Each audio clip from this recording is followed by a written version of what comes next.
Hello friends, నేను మీరు Ahmed Pasha. Welcome to the media report. ముందుగా మీరందరూ నన్ను క్షమించాలి. ఎందుకంటే ఈ వీడియోలో నేను కొన్ని తిట్లు లేదంటే అనకూడని మాటలు అనే అవకాశం ఉంది కాబట్టి ముందుగానే మీ అందరి దగ్గర క్షమాపణలు కోరుతున్నా. ఎందుకు ఈ కోపము, ఎందుకు ఈ రౌద్రము అంటే ఎప్పుడూ జరగని విధంగా తెలంగాణలో ఆడవాళ్ళని అవమానిస్తున్నారు. ఎంత దారుణంగా అవమానిస్తున్నారు అంటే నిజంగా ఆడవాళ్ళు కన్నీళ్లు పెట్టుకునే స్థితికి తీసుకొచ్చారు. ఈ పని చేసిన వాళ్ళు ఎవరో రోడ్డు మీద పోయే పనికి మాలిన వాళ్ళు అయితే నేను ఈ వీడియో చేయవలసిన అక్కర్లేదు, అవసరం లేదు. కానీ ఎవరు చేస్తున్నారు అంటే ముఖ్యమంత్రి స్థాయిలో ఉండి, ఉప ముఖ్యమంత్రి స్థాయిలో ఉండి ఈ పని చేస్తున్నారు. ఈ పని కూడా ఎక్కడ చేస్తున్నారు అంటే స్వయాన అసెంబ్లీలో ఈ పని చేస్తున్నారు. ఆడవాళ్ళని ఏడిపిస్తున్నారు, ఆడవాళ్ళని కావాలని చెప్పేసి టార్గెట్ చేస్తున్నారు. ఈ సంఘటన ఏంటో ఆల్రెడీ మీ అందరికీ తెలిసి ఉంటుంది. కాకపోతే నా కనీస ధర్మం ఈరోజు నేను చెప్పాలి. ఎందుకు అంటే నా మనస్తత్వం ఇలాంటిదే. నేను ఎప్పుడన్నా ఏదైనా చెడు జరిగితే నన్ను నేను కంట్రోల్ చేసుకోలేను కాబట్టి తప్పకుండా దీని మీద వీడియో చేయాలి అని చెప్పేసి నేను అనుకున్నా, ఈ వీడియో చేస్తున్నా. నిన్న సబితా ఇంద్రారెడ్డి గారిని, అసలు ముందు సబితా ఇంద్రారెడ్డి ఎవరు? ఇంద్రన్న భార్య. ఆమెని రాజకీయాల్లోకి తీసుకొచ్చింది స్వర్గీయ వైఎస్ రాజశేఖర రెడ్డి గారు. సొంత చెల్లె కంటే ఎక్కువగా అభిమానించిండు రాజశేఖర రెడ్డి గారు. ఆమె అంటే సొంత చెల్లెల కంటే ఎక్కువ రాజశేఖర రెడ్డి గారికి. అట్లాంటి సబితమ్మ 5 సార్లు ఎమ్మెల్యేగా గెలిచిన సబితమ్మ తన భర్త చనిపోయిన తర్వాత తన కోసం, తన కుటుంబం కోసం, తనని నమ్ముకున్న వాళ్ళ కోసం నిలబడ్డ సబితమ్మని ఈరోజు టార్గెట్ చేస్తున్నారు. ఎందుకు టార్గెట్ చేస్తున్నారు? సరే, టార్గెట్ చేస్తున్నారు అందరికీ, కానీ దీని వెనకాల ఒక కథ ఉన్నది. ఆ కథ ఈరోజు నేను మీకు చెప్తా. తెలంగాణలో బీఆర్ఎస్ పార్టీకి చెందిన 10 మంది ఎమ్మెల్యేలను టార్గెట్ చేశారు. 10 మంది ఎమ్మెల్యేని లాక్కున్నారు కాంగ్రెస్ వాళ్ళు. కాకపోతే ఆ 10 మందిలో సబితా ఇంద్రారెడ్డి గారి పేరు కూడా ఉండే. కానీ సబితా ఇంద్రారెడ్డి గారు నేను కాంగ్రెస్ పార్టీలో ఉన్న రాజశేఖర రెడ్డి గారితో పాటు దాని తర్వాత నేను బీఆర్ఎస్ పార్టీకి మారిన, అంతేకాని మళ్ళీ నేను పార్టీలో మారను అని చెప్పేసి ఎంత టార్గెట్ చేసినా కూడా, ఎంత ఆమెని ప్రలోభపరుచుకోవాలి అని చెప్పేసి ప్రయత్నాలు చేసినా కూడా ఆమె లొంగలేదు. ఆమె కాంగ్రెస్ పార్టీలోకి మళ్ళీ తిరిగి రాలేదు. ఆ కోపం అన్నది ఎంతగా పెరిగిపోయింది అంటే స్వయంగా అసెంబ్లీలో ముఖ్యమంత్రి, ఉప ముఖ్యమంత్రి ఆమెని అవమానించే స్థాయికి ఈ కోపం అనేది పెరిగిపోయింది. నిజంగా ఇది ప్రజాస్వామ్యానికి సిగ్గుచేటండి. అసెంబ్లీ అంటే దేవాలయంతో సమానం.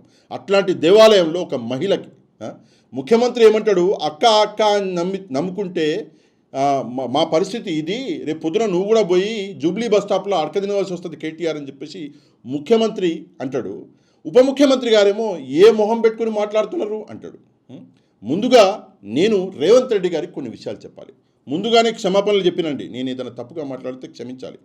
ఏంటి రేవంత్ రెడ్డి గారికి చెప్పవలసిన విషయం అంటే, రేవంత్ రెడ్డి గారు మీరంటే అభిమానం ఉంది, మీరు ఒక ముఖ్యమంత్రి, మిమ్మల్ని నేను గౌరవిస్తా, అందులో ఎట్లాంటి సందేహం లేదు.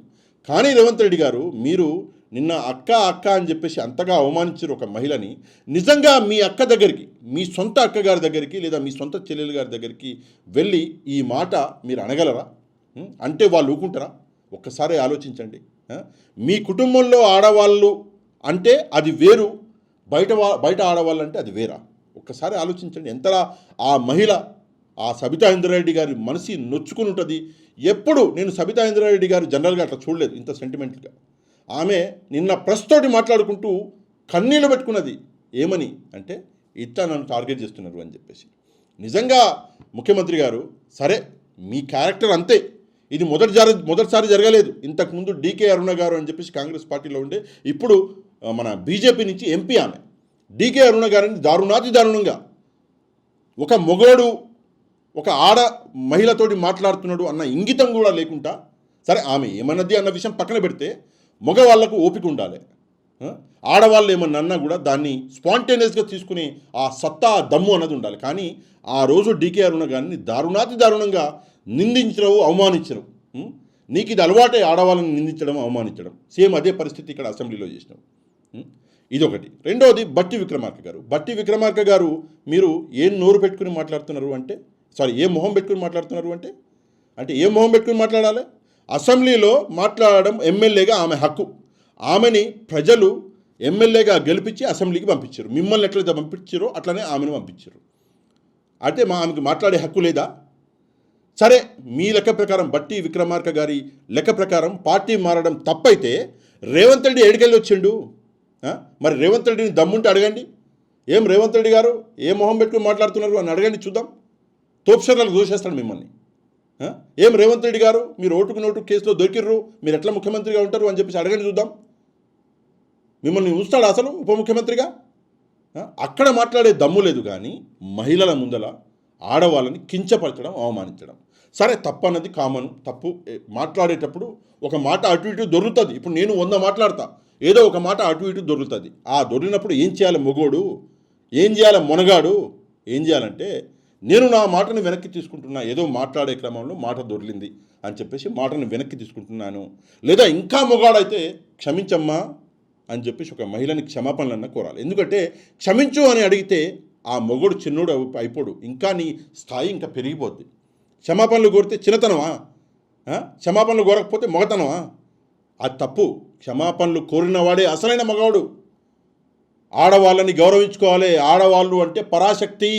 ఇది నేను నీకు చెప్పాలా? మీ ఇద్దరికి ముఖ్యమంత్రికి ఉప ముఖ్యమంత్రికి నేను చెప్పాలా? ఆడవాళ్ళు అంటే ఆడవాళ్ళ ముందర తల ఉంచుకోవాలి. ఒక్క మాట, సొంత భార్యకి ఒక మాట అటు ఇటుగా మనం అన్నా కూడా మనం ఆ రోజు నెక్స్ట్ డేను మన అంటే వెళ్ళి క్షమాపణలు కోరుతాం. సొంత అక్క చెల్లెలు అన్నా కూడా క్షమాపణలు కోరుతాం. అట్లాంటిది బయట ఒక ఎమ్మెల్యేని అసెంబ్లీలో, సరే అసెంబ్లీ ఏమన్నా మీ ఇల్లా బట్టి గారు? ఆమె మాట్లాడడానికి హక్కు లేదా ఆమెకి? ఆమె ఏం మాట్లాడిందని చెప్పేసి అట్లా టార్గెట్ చేశారు. ఇది నిన్న ఈ స్టోరీ మొత్తం జరిగిపోయింది. సరే, ఈరోజు నిజంగా నేను షాక్ అయిపోయినా. పొద్దుటి నుంచి ఫస్ట్ టైం నేను అసెంబ్లీ సెషన్స్ ఒక్క సెకండ్ కూడా మిస్ అవ్వకుండా చూసిన ఈరోజు.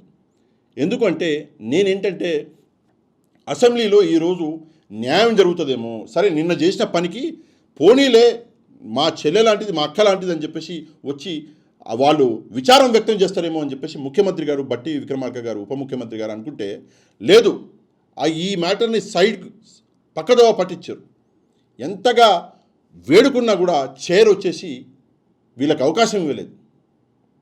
నేను చైర్ని కూడా కోరుకుంటున్నా, అసెంబ్లీ స్పీకర్ గారిని కూడా నేను చాలా ఈరోజు అనుకున్నా, స్పీకర్ గారు దీని మీద ఎట్లన్నా మాట్లాడతారు, దీని మీద న్యాయం చేస్తారు అని చెప్పేసి. కానీ స్పీకర్ గారు అవలంబించిన పద్ధతి ఏదైతే ఉందో నిజంగా దారుణం. ఇది పొద్దుటి నుంచి అడుగుతుంటే సబితా ఇంద్రారెడ్డి గారి విషయంలో మాట్లాడండి అంటుంటే ఆ విషయం గురించి మాట్లాడితే మైక్ ఇయ్యను అని చెప్పేసి స్పీకర్ గారు అంటారు. ఎందుకు ఇయ్యను స్పీకర్ గారు?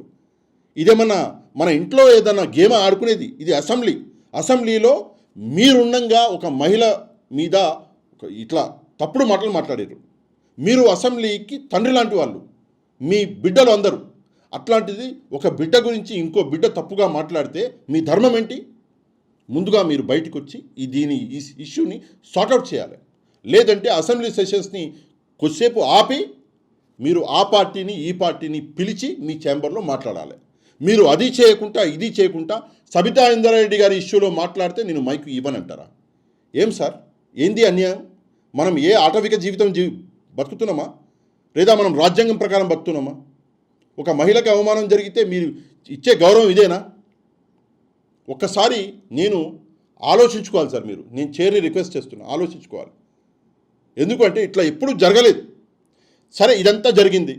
బీఆర్ఎస్ పార్టీ వచ్చేసి మాకు న్యాయం చేయండి, మా ఎమ్మెల్యేకి అన్యాయం జరిగినది, మా ఎమ్మెల్యేని నోటుకొచ్చినట్టు అన్నారు అని చెప్పేసి బీఆర్ఎస్ పార్టీ ధర్నా చేస్తే మీరేం చేశారు?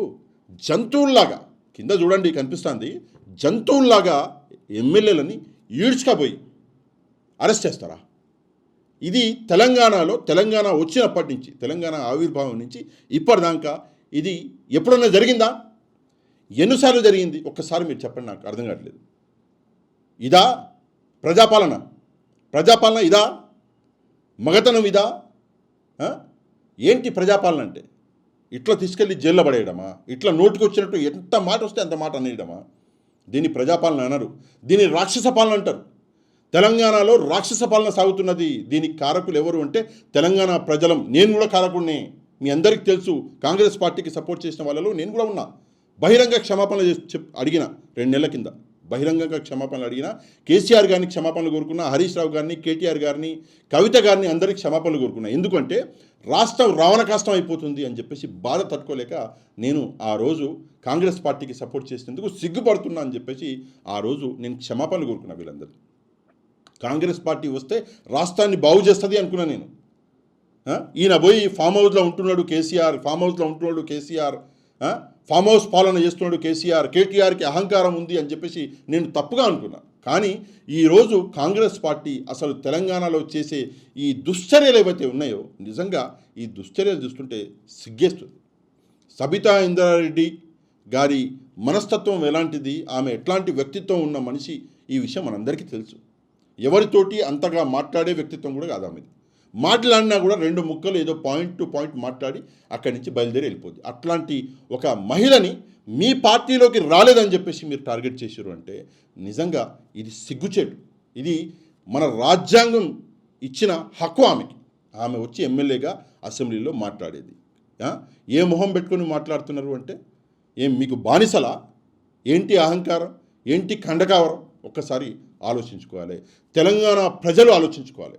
తప్పకుండా తెలంగాణ ప్రజలు ఆలోచించుకోవాలి. ఎందుకంటే నో డౌట్, ఎట్లాంటి సందేహం లేదు, నేను రాసేయమంటే రాసిస్తా, మళ్ళీ కాంగ్రెస్ పార్టీ కొన్ని దశాబ్దాలు తెలంగాణలో పాలించదు. మళ్ళీ రేవంత్ రెడ్డి ముఖ్యమంత్రి అవ్వడు. ఇందులో ఎట్లాంటి సందేహం లేదు. ఎందుకంటే ఆల్రెడీ తెలంగాణ ప్రజలకి కష్టాలేంటో అర్థమవుతున్నాయి. కాంగ్రెస్ పార్టీ చెప్పిన ఒక్క హామీ బస్సు తప్పిస్తే మిగతా ఏ హామీని కూడా ఫుల్ ఫ్లెడ్జ్గా నెరవేర్చలేదు ఇంతవరకు. మహిళలకి డబ్బులు ఇస్తాము 2,500 రూపాయలు అన్నారు, ఎక్కడున్నాయి అవి? ఇందిరమ్మ ఇండ్లు అన్నారు, ఎక్కడున్నాయి అవి? ఫ్రీగా కరెంటు అన్నారు, ఓడమ్మ 1 నెల ఇచ్చి 2వ నెలలో కావాలని చెప్పేసి ఆ బిల్లు పెంచేసి మొత్తానికి నాశనం చేసేసారు. ప్రజలు రోడ్ల మీదకి వచ్చే పరిస్థితి. కరెంటు 10 ఏళ్ళు మొత్తం తుప్పు పట్టిపోయినాయి జనరేటర్లు. అట్లాంటి స్థితి నుంచి మళ్ళీ జనరేటర్లు మంచిగా తుడుచుకొని మళ్ళీ వాడే స్థితికి తీసుకొచ్చింది కాంగ్రెస్ పార్టీ. మొత్తానికి రాష్ట్రాన్ని భ్రష్టు పట్టించేసింది. ఈ స్థితి, ఈ పరిస్థితికి కారణం ఎవరు అంటే నేను, నాతో పాటు తెలంగాణ ప్రజలు అందరూ. ముందుగా నేనే కారణం, నాతో పాటు తెలంగాణ ప్రజలందరూ కారణం.